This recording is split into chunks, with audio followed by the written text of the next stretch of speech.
Olá, olá, boa noite, bom dia, boa tarde, independentemente do horário que você esteja acessando esta videoaula. É um prazer estar aqui com você de novo, desta feita aí para o pessoal da turma Sul, Psicanálise Clínica, Terapia Cristã, falando sobre conteúdo onírico, ou seja, interpretação de sonhos. Essa é uma aula bônus, é uma aula premium, uma aula de adendo que a gente está fazendo para que vocês possam ter aí nesse arcabouço do conhecimento mais estas informações que são certamente extremamente importantes para a formação psicanalítica. Bom, vamos lá. Pensando em interpretação de sonhos. Na psicanálise clínica, nós temos algumas ferramentas que são consideradas relevantes dentro do processo terapêutico no setting, no espaço de análise. Gostaria de recapitular com vocês a importância dos fenômenos no que tange a observação do comportamento humano, especialmente das reações no setting ou no espaço terapêutico, na clínica psicanalítica, seja ela no espaço de gabinete ou um espaço especificamente clínico. Então, gostaria de lembrar algumas coisas nessa perspectiva, tipo a análise dos fenômenos físicos esboçados desde que o analisando se apresenta no consultório frente ao seu referencial terapêutico, no caso você, doutor, você, psicanalista clínico. Nesse emaranhado de fenômenos que a gente tem estudado, que a gente tem pensado, e junto a isso os fenômenos psicopatológicos, neuróticos que a gente tem trabalhado, ainda como um elemento de ferramenta, um elemento de observação e prática, é necessário que se tenha esse elemento dentro da psicanálise clínica que a gente considera, que a gente chama de interpretação dos sonhos. A interpretação dos sonhos não é uma ciência que nasce em Freud.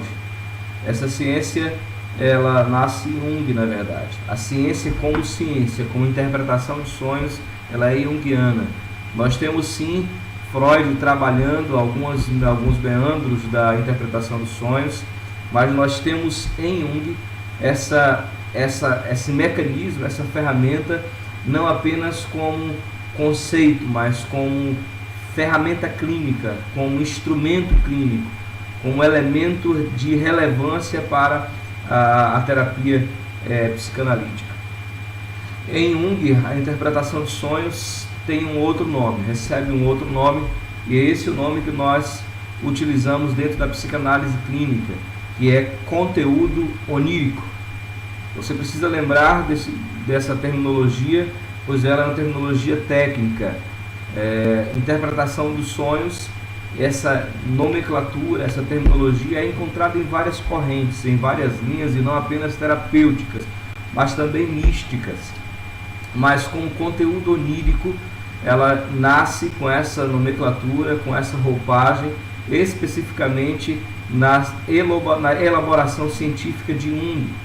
Então, pensar em interpretação dos sonhos na psicanálise clínica é pensar conteúdo onírico em Jung. Nesse andar, nessa caminhada sobre conteúdo onírico, vale essencialmente a gente entender algumas coisas de forma introdutória antes da gente tentar construir essa nossa fala de modo prático. Existem pelo menos dois tipos a serem considerados de interpretação dos sonhos ou de análise do conteúdo onírico. Esses dois tipos mais conhecidos, mais falados, discutidos na ambiência da psicanálise clínica são o tipo decifrável e o tipo simbólico, ou seja, interpretação decifrável e interpretação simbólica. A interpretação decifrável não é aquilo que a gente utiliza como técnica, não é aquilo que a gente comumente utiliza como ferramenta dentro do setting psicanalítico.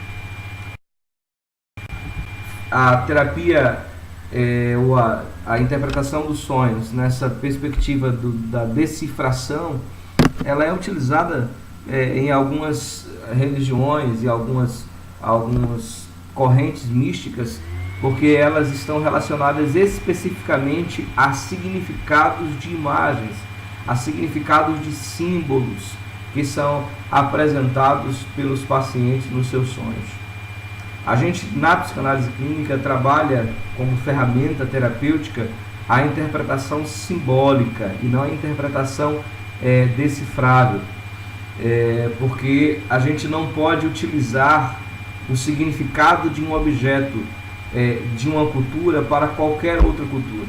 O significado de um objeto para uma pessoa como o mesmo significante para outra pessoa. Então, esse elemento de significados específicos de imagens, eles irão sofrer alterações a depender da cultura em que o paciente se encontra. Exemplo, uma pessoa que sonha com um jacaré. Dentro de algumas culturas, a presença do jacaré nesse sonho pode significar o contato do homem com o divino, ou do contato da natureza com esse ser humano, representando o humano e divino dentro de uma comunicação para além da normalidade do cotidiano. Outras culturas vão pensar na presença dessa imagem, desse ser, desse símbolo no sonho, a presença de um jacaré, como um sinal de perigo, como um sinal de alerta para o paciente. Então, pensar em uma imagem específica, em um símbolo específico, a partir de um significante único, seria extremamente complicado, porque nós iríamos desembocar aí, por exemplo, nas superstições, algumas crenças, aquelas consideradas rezadeiras, benzedeiras, elas tinham a informação de que cada imagem que aparece no sonho tem um significado específico. Por isso algumas pessoas chegavam até a procurar essas rezadeiras como intérpretes e perguntar para elas o que significava ter sonhado com vaca, o que significava ter sonhado com sapo, o que significava ter sonhado com peixe. Então, dentro da psicanálise clínica, a gente não vai utilizar essa ferramenta, esse conceito da interpretação decifrável como uma ferramenta terapêutica. Ela tem a sua validade, ela tem o seu lugar dentro do espaço cultural, especialmente ligado às crenças mais populares, mais populescas, mas não se pode pensar nisso como ferramenta científica para terapia clínica, certo? Então, algumas pessoas, por conta dos sonhos, das imagens e dos significados que elas têm para sua família ou para sua cultura, chegam a ponto de incorrerem, por exemplo, numa infração penal, numa contravenção, porque elas, dependendo do animal que aparece no seu sonho, elas vão para uma banca jogar no jogo do bicho. Então, esses sonhos com significados específicos, ligados a culturas específicas, não podem ser elementos de terapia nem cognitiva, nem terapia influencial, ok? Então, a gente precisa pensar em interpretação dos sonhos, análise do conteúdo onírico, a partir da linguagem do simbolismo. E nessa perspectiva, a gente precisa introdutoriamente entender algumas coisas. Primeiro, o que são sonhos? O que são sonhos? Para muita gente, sonhos são elementos do inconsciente humano, são elementos de informação anterior, pode ser tanta coisa na cabeça de tanta gente, das pessoas. Mas assim, o que de fato é o sonho? O que de fato é o conteúdo onírico? O que de fato é isso para a psicanálise clínica? Anote, tome nota aí no seu caderno. Sonhos são consequência de conteúdo reprimido ou restos dos dias anteriores. Repetindo, sonhos são conteúdos reprimidos ou restos dos dias anteriores. Eu estou olhando para trás porque eu tenho um colega aqui do meu lado, pastor Sandro Pertini, que está aproveitando para aprender sobre interpretação de sonhos. Ok? Ele tem que estar ligado. Então, interpretação de sonhos, conteúdo onírico, são resultados de conteúdos reprimidos ou restos dos dias anteriores. Como falamos sobre a histeria em outro momento, nós explicamos que as mulheres no século XIX, por terem a sua libido castrada, por serem proibidas de terem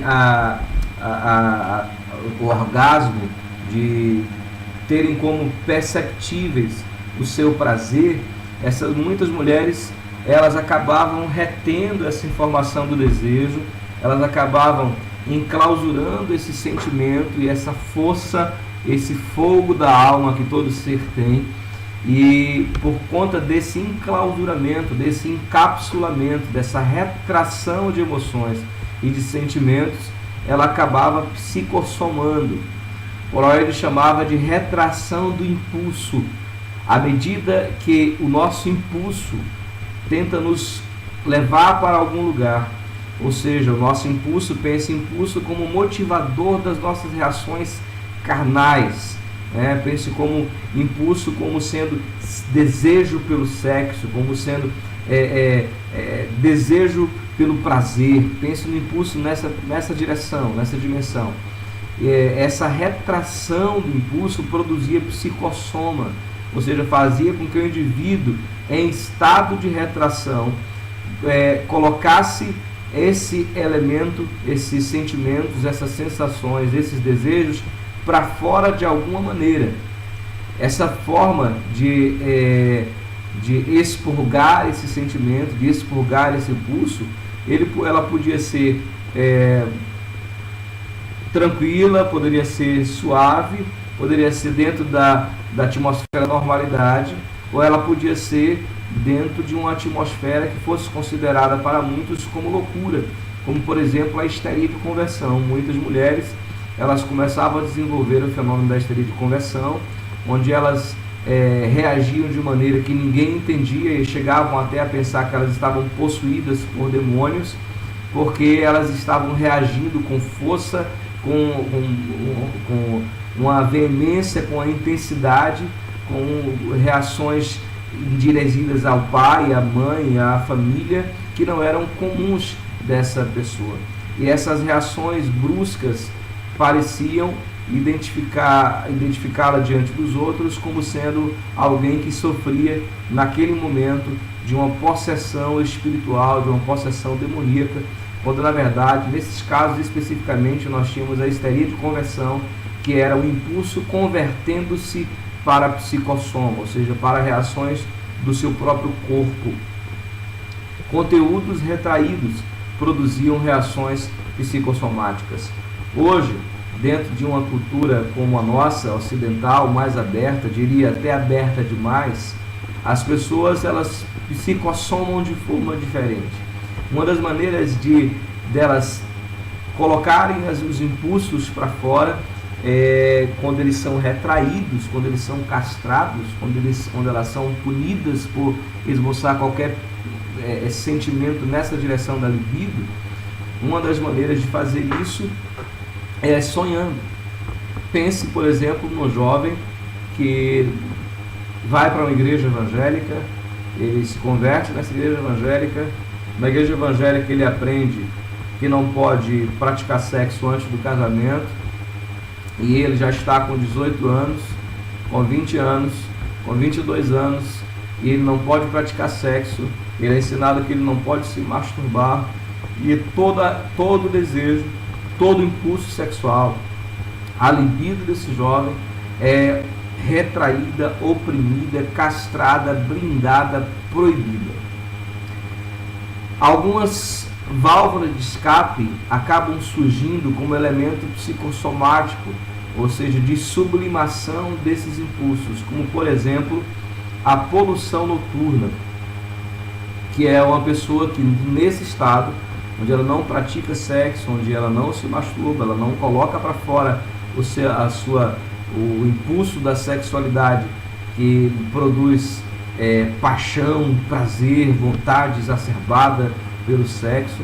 Quando ele não coloca isso para fora, mas o desejo existe, se ele é normal, o desejo existe, ele acaba durante a noite, enquanto dorme, tendo sonhos que vão ser sonhos relacionados a esse desejo castrado, vão ser sonhos relacionados a esse desejo reprimido, e em muitos casos ele vai acabar tendo uma ejaculação enquanto dorme.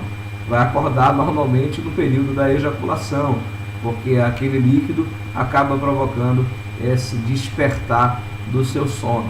Então, assim, em muitos casos nós temos a poluição noturna. São jovens que desenvolvem esse fenômeno para poder colocar de alguma maneira para fora essa libido que tanto o sufoca e que está dentro dele como sendo algo maldito que deve ser castrado e proibido, quando embora concordamos todos com o fato de que a sexualidade, nessa perspectiva do sexo, deve ser exercida no casamento e não antes dele, o entendimento, o diálogo e o ensinamento para esses jovens deve caminhar numa direção de maior tolerância e diria, de maior respeito com as fragilidades que um dia também nós vivemos. Então, assim, essas pessoas que acabam guardando sentimentos, castrações, desejos e vontades, elas tendem a projetar isso para a sua imagem onírica, para o seu sonho. Mas eu queria ir um pouco além com você, eu queria ampliar um pouco isso, dizendo que os sonhos, eles são produtos sim de conteúdos reprimidos, mas como eu já disse 2 vezes, também são restos dos dias anteriores. Muitas vezes o que você tem no sonho são consequências de falas, de conversas, de relacionamentos, de coisas que aconteceram nos dias anteriores ao seu sonho. É comum se falar, por exemplo, de colocar uma história de violência em um diálogo e de repente sonhar com algo parecido, com polícia pegando ladrão, gente pulando, assaltando a casa, coisa desse tipo. É comum, porque são restos dos dias anteriores.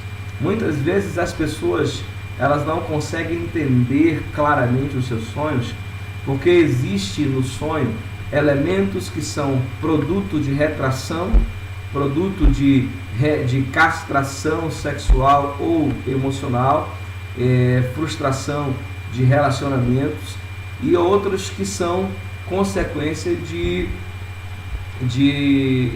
coisas vividas, nos dias anteriores. E uma coisa mistura-se com a outra no sonho, e o indivíduo não sabe exatamente o que sonhou, nem por que sonhou, não consegue entender nada, porque existe uma confusão que está travada, estabelecida entre conteúdos dos dias anteriores e conteúdos reprimidos, que são muitas vezes problemas não resolvidos, frustrações emocionais, problemas de relacionamento, decepção, traumas e outras questões que podem acontecer, afetando a alma humana, o psiquismo humano, e produzindo aquilo que Jung chama de erupção noturna. Erupção noturna, porque enquanto você dorme, seu metabolismo reduz o funcionamento e o psiquismo funciona com maior intensidade. E quando o psiquismo funciona com maior intensidade, nós temos 3 instâncias que se comunicam. Nós temos aí de ego e superego, ou consciente, pré-consciente e inconsciente, que se comunicam com maior intensidade, e essa comunicação entre elementos do dia atual, elementos dos dias anteriores, somatizando com problemas não resolvidos, situações emocionais traumáticas, produz um monte de informações que na sinapse cerebral passam para o nosso consciente em estado de sonho, de forma que a gente não consegue traduzir, a gente não consegue decodificar. E aí cabe ao terapeuta, ao psicanalista, entender esse fenômeno do sonho, fragmentar, fracionar os elementos dos sonhos de modo técnico para que se encontre a interpretação ideal e identificatória dos sonhos. Nós temos algumas questões pontuais, conceitos pontuais que precisam ser vistos nessa relação do conteúdo onírico. O primeiro é o conteúdo manifestado, o segundo é o conteúdo latente. Sabe o que é isso, pastor Sérgio? Conteúdo manifestado é o conteúdo que o paciente, que eu analisando, traz para o gabinete, para o consultório, para o setting. São os elementos, ainda que codificados, que ele consegue capturar, que ele consegue captar e trazer para o consultório psicanalítico. Esse é o conteúdo manifestado. O que nós temos então como conteúdo latente? Conteúdo latente é o que o terapeuta, psicanalista clínico consegue extrair de informação clara, decodificada a partir dos elementos do sonho para o paciente. Então, conteúdo manifestado, conteúdo latente. Como é que a gente vai fazer então a interpretação desse conteúdo manifestado para que a latência apareça e o indivíduo consiga identificar-se com maior clareza em relação aos seus sonhos? Alguns passos serão explicitados, serão ensinados, mas antes da gente passar para esse espaço de, como eu posso dizer, de didática, de prática da interpretação dos sonhos, eu queria que você entendesse que, não obstante muitos pacientes, quando forem interpelados, provocados a trazerem os seus sonhos para o gabinete, para o consultório, eles digam que não conseguem lembrar dos sonhos, outros vão dizer inclusive que não sonham. Você sonha, pastor Sandro? Tem pacientes que dizem, mas eu não sonho. Outros dizem, eu não consigo lembrar do sonho. Toda vez que um paciente se pôr diante do terapeuta com esse posicionamento, caberá ao terapeuta implantar na sua sinapse cerebral, a partir de uma informação, código, de que ele, a partir daquele momento, ele vai lembrar dos sonhos. Quando você implanta isso com a fala da referência, com a fala do terapeuta, quando você implanta isso na sinapse cerebral, afirmando categoricamente que ele vai lembrar, indubitavelmente esse paciente vai lembrar. Então, o que é que você vai fazer em primeiro momento? Se você for ouvir o seu paciente que ele não sonha, ou que ele não lembra do sonho, a primeira coisa a se fazer fique tranquilo. A partir de hoje você vai lembrar dos seus sonhos e você vai anotar os seus sonhos. Você vai tomar nota de tudo aquilo que você lembrou e vai trazer para mim aqui no consultório esses sonhos descritos, esses sonhos compilados, escritos, para que a gente converse sobre eles. Você vai perceber que a partir desse momento esse paciente trará sonhos escritos para serem decodificados na ambiência da clínica psicanalítica. Ok? Então, primeiro, implantar a chave sinapsial. Você vai implantar a informação nesse paciente de que os seus sonhos serão lembrados. E todas as vezes que ele trouxer os sonhos, você vai, na maioria das vezes, utilizar esses sonhos como elemento base para o processo terapêutico. Não mais para a anamnese, mas agora para a incisão terapêutica, onde você implanta informação, onde você interfere diretamente no processo, onde você faz o paciente pensar a partir dos elementos que são apontados nos seus sonhos. Ok? Elemento manifesto, elemento latente, implante da chave sinapsial. Três conceitos que você precisa entender. Vamos pensar então num paciente que chega no consultório e ele começa, vou dar aqui exemplos de alguns casos meus para que vocês possam entender. Uma paciente chega no meu consultório e ela estava acostumada a chegar no consultório sempre com roupas com muitas cores, roupas coloridas, exuberantes. E se você é um bom terapeuta, se você é credenciado da SPAD, você não vai deixar de analisar a roupa que as pessoas entram no consultório. Você vai lembrar que o jeito que ela bate na porta, o jeito que ela senta, como ela coloca os braços, se ela está segurando na bolsa, com as mãos no bolso, se ela está tremendo, se ela está fazendo gestos repetitivos, todas essas coisas você vai examinar, você vai analisar e vai tomar isso como sinal, como semiologia, como sintoma. Então, querendo crer que você é esse terapeuta, você vai fazer o que eu fiz. Paciente acostumado a chegar no meu consultório sempre com roupas assim, exuberantes, com argolas, com brincos grandes. De repente, em um determinado dia, ela adentra o consultório, começa a relatar o seu sonho, e ela estranha que no seu sonho tudo era preto e branco. Tudo era preto e branco. Depois de um processo de análise, depois de um certo lapso temporal, onde ela já tinha uma quantidade boa de sessões, uma quantidade boa de análise, ela chega no consultório e a preocupação, a confusão psíquica dela está relacionada ao fato de que ela não conseguia entender, porque desta feita os seus sonhos se apresentavam como sendo um cenário em preto e branco. De imediato, eu a perguntei, depois de pontuar os seus sonhos e mostrar a sua preocupação, eu lhe perguntei se ela tinha ciência da cor da roupa que ela estava vestida. Ela disse que não e olhou de imediato, claro, e ela estava vestida de preto e branco. Preto e branco. Sabe dizer por que ela estava vestida de preto e branco? Freud diz que o homem é produto do meio, né? E Jung diz que o homem é produto, que os sonhos são produto do meio. E nessa perspectiva de relacionamento íntimo entre sonho e realidade, dentro do sonho daquela senhora, daquela paciente, daquela analisanda, existia um momento em que as coisas ficavam coloridas, um momento específico, e ela não conseguia. Eu captei essa informação, mas ela não deu muita importância a essa informação.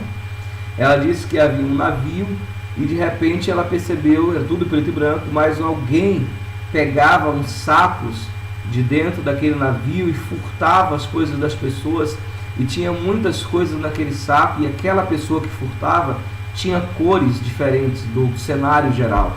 Tudo era preto e branco, mas o ladrão, o furtador, o roubador, a pessoa que estava naquele momento infringindo uma norma e desrespeitando ou violentando pessoas, roubando das mesmas aquilo que elas tinham, esse elemento do sonho aparece como sendo de cores. E ela se veste e vem para o consultório com roupa preta e branca, sendo que ela estava acostumada a vir com roupas exuberantes. No sonho, no conteúdo onírico dela, a informação que salta ao seu inconsciente é que a informação do preto e branco naquele momento era a informação do equilíbrio, do estado de segurança, da zona de conforto.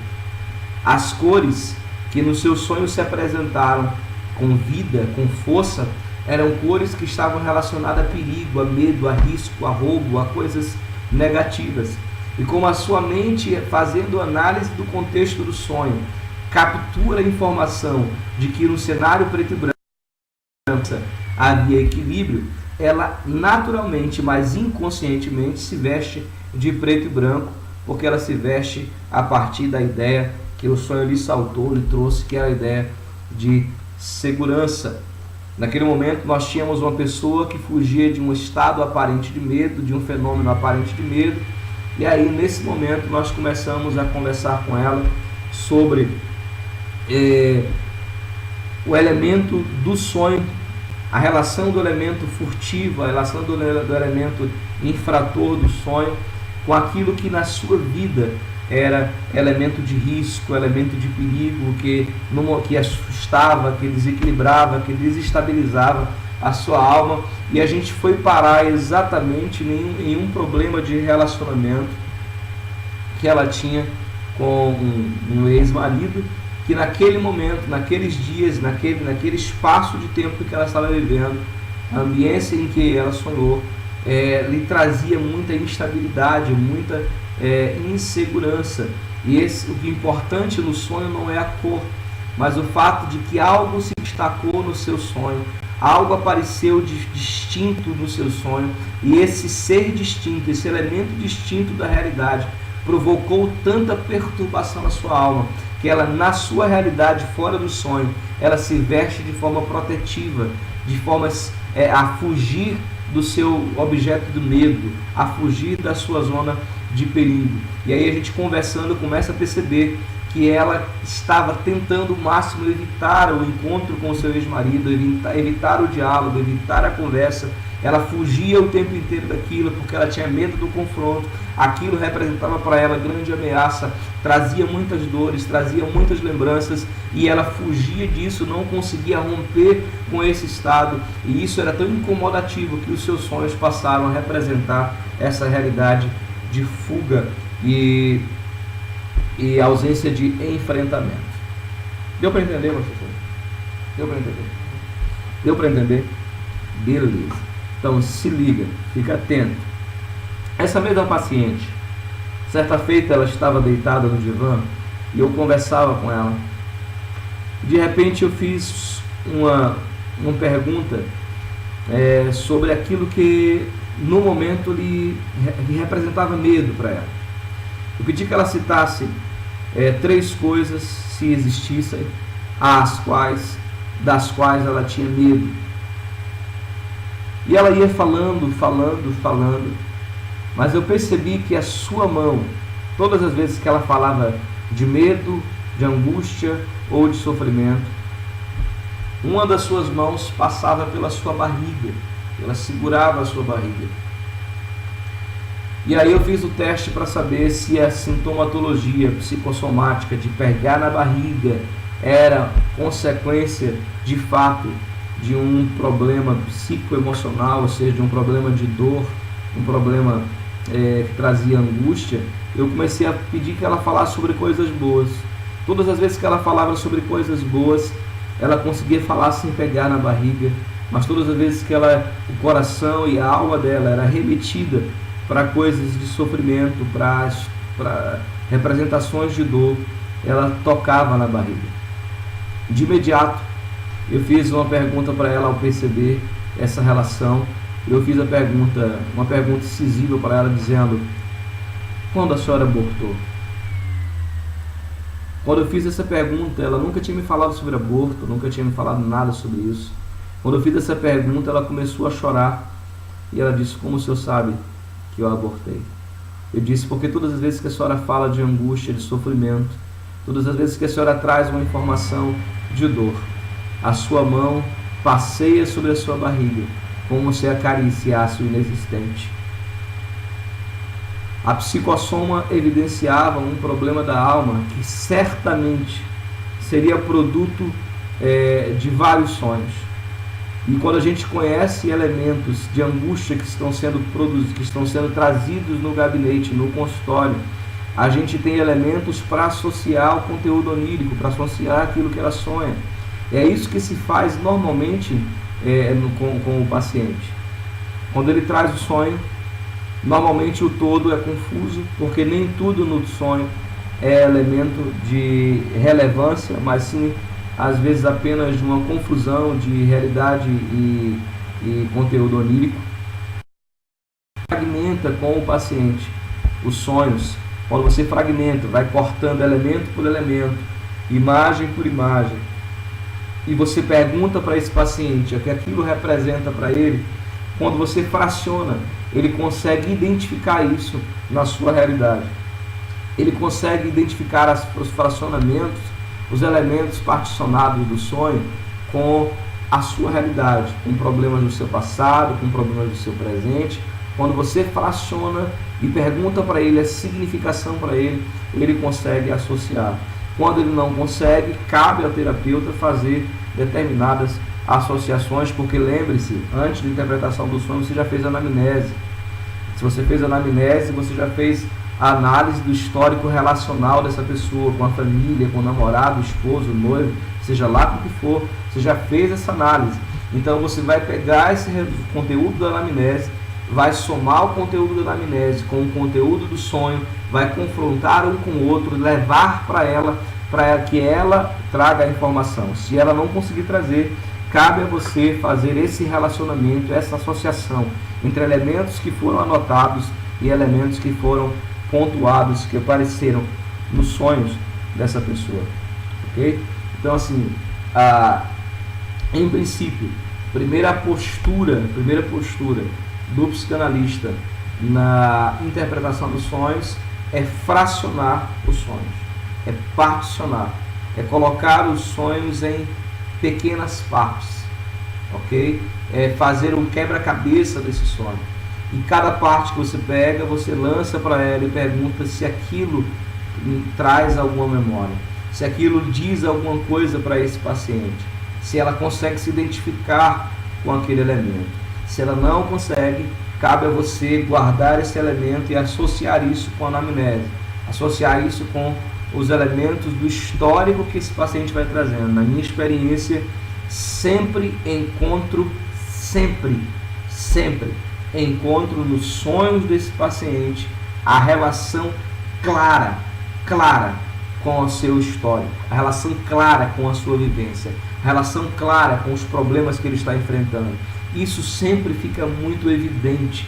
Então, se ele não consegue fazer e você fez uma boa anamnese, você vai conseguir notoriamente estabelecer o link entre os elementos do sonho e os elementos da vida dessa pessoa. Nunca aconteceu diferente. Sempre consegui identificar. Você também vai fazer se você fez uma boa anamnese. Se você continua coletando dados, informações, redecodificando, ressignificando, você vai ter então elementos para associar com as fragmentações que você coletou, ok? Um segundo passo estratégico que a gente pode utilizar na interpretação simbólica dos sonhos é dar a esse paciente uma folha de papel em branco e pedir que ele tente traduzir o sonho exatamente como ele viu, exatamente como ele guardou as imagens. Quando ele começa a descrever os sonhos, quando ele começa a desenhar ou descrever de alguma maneira os sonhos, essa imagem traduzida em papel, essa imagem que salta para além da imagem psíquica, começa a vir para ele de uma forma diferente, começa a aparecer para ele de uma forma diferente, com maior clareza, com maior identificação, e ele começa a enxergar elementos que, enquanto sonhava apenas, ele não tinha. Ele consegue enxergar elementos que, depois que ele desperta do sono, ele não tem como informação decodificada. Mas quando ele escreve, quando ele descreve, quando ele desenha esses elementos do sonho, isso começa a saltar para ele com uma clareza muito maior. Eu peço ao paciente que desenhe os seus sonhos, ou que escreva os seus sonhos, e comece a fazer links entre os elementos dos sonhos e os elementos do histórico, os elementos do passado, os elementos das informações anteriores, das castrações, das dúvidas, dos medos, das neuroses. Você vai conseguir certamente, a partir disso, fazer links profundos. Uma terceira coisa que eu acho interessante pontuar para vocês nessa questão dos sonhos é entender que, não obstante a gente não trabalhe com a decifração e sim com o simbolismo, existem elementos que trazem para nós uma informação muito clara de bate-pronto. Por exemplo, um paciente que diz para você que sempre sonha voando. Quase todo mundo já sonhou voando. Normalmente os sonhos de pessoas nessa direção, as pessoas que sonham voando, normalmente o sonho é produto do inconsciente que está sendo burilado, motivado pelo ego, que é o nosso eu central, tentando apontar alguma coisa para o inconsciente humano. Por exemplo, às vezes o paciente que sonha sempre voando é alguém que vive no mundo da lua, é alguém que parece que está em outro mundo, alguém que parece que está é vivendo fora da realidade, é alguém que sempre coloca o chapéu onde a mão não alcança, que faz mais do que deveria fazer, que faz mais do que o que conseguiria fazer, que não consegue perceber essencialmente a sua realidade. Ele está sempre viajando na maionese, como se diz lá na Bahia.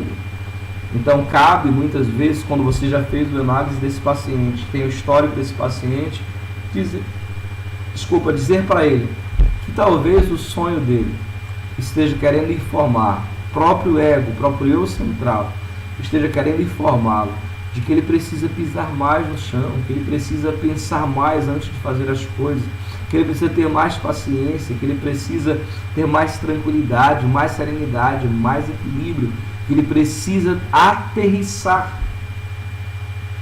Em outros casos, a pessoa que sonha voando, dependendo do histórico, dependendo da anamnese, pode ser um sinal de que essa pessoa precisa dar saltos mais altos. Esse sonho, esse sinal, esse símbolo do voo, pode ser uma resposta do eu central, uma resposta desse ego para o inconsciente, tentando informar ao paciente que ele precisa sair da zona de conforto, que ele precisa sair do comodismo, que ele precisa sonhar mais, que ele precisa arriscar mais, que ele precisa tentar mais, que ele precisa ir mais além, que existem possibilidades, que existe potencial, e muitas vezes ele não consegue enxergar por conta dos problemas que você já coletou lá em relação à infância, como por exemplo problemas de insegurança, complexo de inferioridade, sentimento de culpa. Tudo isso produz o bloqueio no paciente a ponto dele não conseguir enxergar possibilidades para além das que ele vive. E o sonho, o eu central, o ego, informa para o inconsciente dizendo que ele precisa voar mais alto. Você já sonhou voando, pastor Sandro? Já. A maioria das pessoas já sonhou voando. Então pode ser esses dois casos. Lembre-se disso, o sonho voando pode ser esses dois casos. Pode ser o inconsciente sendo despertado pelo eu central para dizer: aterrissa, você está viajando, está fora da realidade, está fazendo mais do que deveria, está fugindo da real, né? Ou pode ser um sinal de que o paciente precisa ir mais além. E aí você tem que, a partir da anamnese, a partir do histórico, entender isso e dizer para o seu paciente o que é que esse sonho está dizendo para ele, avisando para ele, qual a informação que esse sonho traz para ele, ok? Uma outra representação, e ainda nessa perspectiva do não decifrável, mas do simbólico adequado, ok? Simbólico adequado, que seria entender que alguns fenômenos específicos, alguns símbolos são universalmente aplicáveis, como por exemplo a água, certo? A água, dependendo de profundidade da água no sonho, se na água tinha afogamento, se era apenas água, dependendo do que está nesse sonho em relação à água, esse sonho pode representar vida, pode representar esperança, ou esse sonho pode representar que essa pessoa está asfixiada, que essa pessoa está morrendo, que ela está afogando, que essa pessoa está... Esse é o pastor Sandro aqui, relaxa, né? Que essa pessoa está vivendo num estado de angústia, que ela precisa se libertar dessa crise, né? A água aí, dependendo de como essa água se apresenta, pode ser essa semiologia do perigo. Ela pode ser a semiologia da vida, aí o paradoxo da idealidade, né? Pode ser essa semiologia da vida, mas pode ser a semiologia do perigo. Então, tem que se fazer análise de algumas imagens que são imagens do ideal adequado, do ideal aplicável, né? Se elas se apresentam como representação de vida, e aí elas podem aparecer, por exemplo, num paciente que já está sendo tratado há um bom tempo, já ressignificado, um estado de equilíbrio. De repente ela tinha sonhos confusos, agora ela consegue sonhar com a água, num lugar legal, uma paisagem interessante, ou seja, um sinal de que ela está bem, de que ela está se recuperando, de que ela está alcançando equilíbrio, que o seu ego, seu eu central está harmonizado com o id, com o superego. Então assim, existe todas essas possibilidades. É preciso analisar a partir da imagem adequada se ela representa bem ou se ela representa mal. Independentemente do que ela representa, isso precisa ser apresentado ao paciente. Você precisa confrontar o paciente com essa informação. Ela precisa chegar para ele. E primeiro, em forma de pontuação, de questionamento. Segundo, em forma de afirmação. olha, o teu sonho está dizendo que você está assim, que você precisa mudar isso, você precisa avançar, e o teu sonho é você mesmo falando, né? O teu eu central te avisando.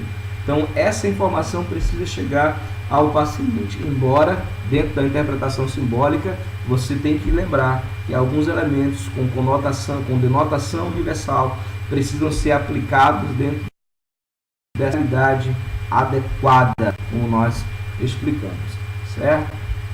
Deixa eu ver se tem mais alguma coisa para pontuar nessa primeira aula sobre isso. Tem alguma dúvida, alguma pergunta que você quer fazer, pastor Sandro, para eu acrescentar aqui para o pessoal em relação ao sonho? Eu sempre sonhava correndo de cães,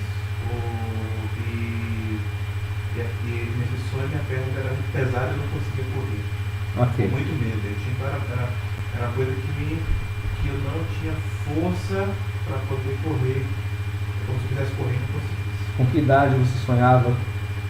Eu sonhei isso bastante quando era adolescente, início aí da fase. Olha bem, o pastor Sandro está dizendo que sonhava sempre com cães, cachorros que estavam perseguindo e ele não conseguia correr, ele sentia muito peso nas pernas. Olha bem, isso na adolescência. Deixa eu colocar para vocês alguma coisa e sempre lembrem-se, a anamnese é peremptória, determinante. Então você vai ter que isso aqui, você vai ter que ter isso na tua análise para associação. Se o pastor Sandro fosse o meu paciente, eu ia fazer algumas perguntas para ele se eu não tivesse essas informações. Ia fazer perguntas do tipo: na sua infância, na sua adolescência, você se sentia amado, se sentia valorizado? As pessoas próximas a você pontuavam a sua relevância, a sua importância, as suas qualidades, o seu potencial? Ou você se sentia meio que precisando correr para mostrar alguma coisa, precisando fazer mais para mostrar alguma coisa? Você se sentia pressionado, motivado a querer sempre correr para mostrar que você era mais do que o que as pessoas pensavam de você? Então, assim, uma das perguntas que eu faria seria essa: como é que a sua mãe, seu pai, seus irmãos, seus primos, seus amigos te viam? Porque, por exemplo, na minha infância, no meu caso especificamente, eu me sentia tratado de forma diferente dos meus outros irmãos. Por ser o caçula, o mais novo, eu não gostava daquele lance, daquela coisa de: é para comprar alguma coisa? Manda Rogério. É para pegar alguma coisa? Rogério, pega ali. É para fazer alguma coisa? Rogério, faz ali. E eu virava um menininho de recado, aquele menininho que fazia tudo. Mas aí eu fui crescendo e parece que eles não conseguiam ver que eu estava crescendo. E aí o que acontece? Meus irmãos todos podiam dirigir a Kombi linda, bonita, maravilhosa da minha mãe, mas ninguém nunca me dava a Kombi para dirigir. E eu ficava me sentindo mal com aquilo. E eu sentia a necessidade de correr mais, de fazer mais, de ir além, porque parece que algum cão estava me perseguindo.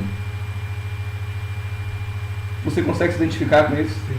Perceba que o pastor Sandro já está se identificando. Você é sempre frágil. Você é sempre frágil. Fala mais alto, pessoal. Sempre frágil, garotinho, molequezinho. Essa ideia Perceba. de que você não tem capacidade para algo. Eu sentia muito isso na relação com meus colegas, com meus amigos. Não sei se você está ouvindo o que ele está falando, ele está dizendo que se sentia mesmo assim na relação com os amigos. Com os amigos, eu era sempre um cara sem capacidade para fazer as coisas.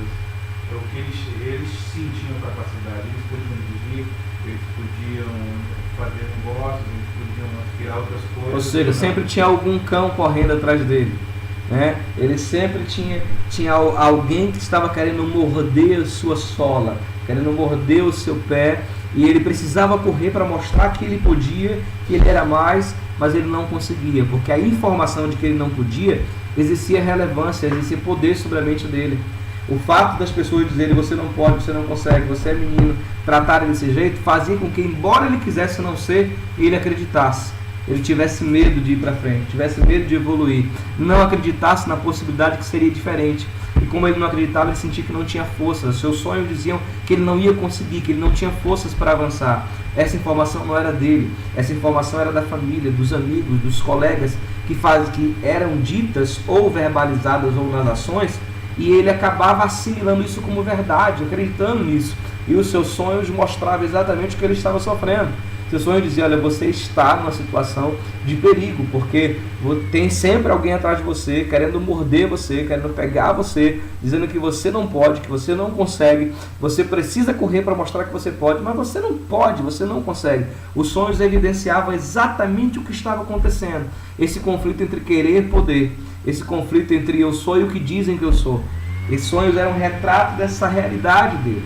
Quando você, como psicanalista, consegue entender isso, entender os fenômenos desse sonho, você começa a mostrar a esse paciente que ele é muito mais, que ele é muito maior, e que as possibilidades são reais, e que o que ele tinha era apenas uma imagem. Que essa compreensão do não poder, essa compreensão do não conseguir, essa compreensão do não conseguir se livrar dos cães, não conseguir avançar, do não conseguir correr, eram produtos de imagens, de informações ou verbalizações ou práticas de pessoas que estavam fora dele e não dele mesmo.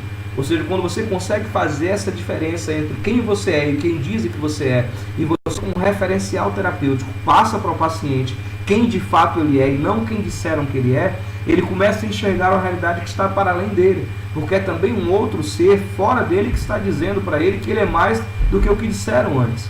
O sonho é importante para que você analise o que está acontecendo com o paciente, possa redecodificar esses fenômenos, ressignificar as informações e mostrar para ele, de modo claro e incisivo, que ele está vivendo a partir de imagens, a partir de apreensões dos outros, que ele está vivendo a partir apenas de fenômenos que a gente chama de fenômenos bolha. A gente vai ver isso depois, fenômeno bolha, que é o fenômeno da imagem. A imagem é apenas imagem, ela pode mudar, ela deve mudar, porque ela é como uma bolha, essa é a ideia.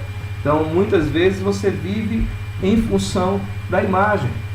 A imagem do que a mãe disse, a imagem do que o pai disse, a imagem do que os primos disseram, a imagem do que os colegas disseram. Isso é apenas imagem, não é real.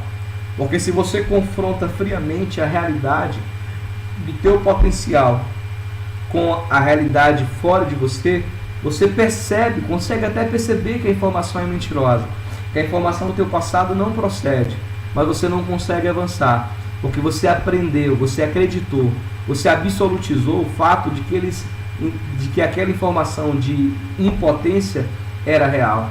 E você fez isso por muito tempo, você guardou isso por muito tempo. Então essa desestruturação dessa informação da imagem do passado precisa acontecer em processo terapêutico, com um referencial terapêutico, implantando chaves novas, redecodificando, redefinindo, reestruturando essas informações do passado, porque as informações do passado, embora não sejam reais, elas assumem imagens na mente humana que, embora sejam na prática como bolha, no consciente humano, no inconsciente humano, elas acontecem como se fossem fenômenos práticos, vívidos, e o indivíduo não consegue avançar. Pessoas que estão com 40, 50, 60 anos e nunca conseguiram concluir nada na vida, nunca conseguiram sucesso nas áreas que elas têm potencial para conseguir, e as pessoas olham para ela e dizem: por que ele não consegue, por que ele não constrói, por que ele não evolui, por que ele não sai do lugar com tanto potencial que tem?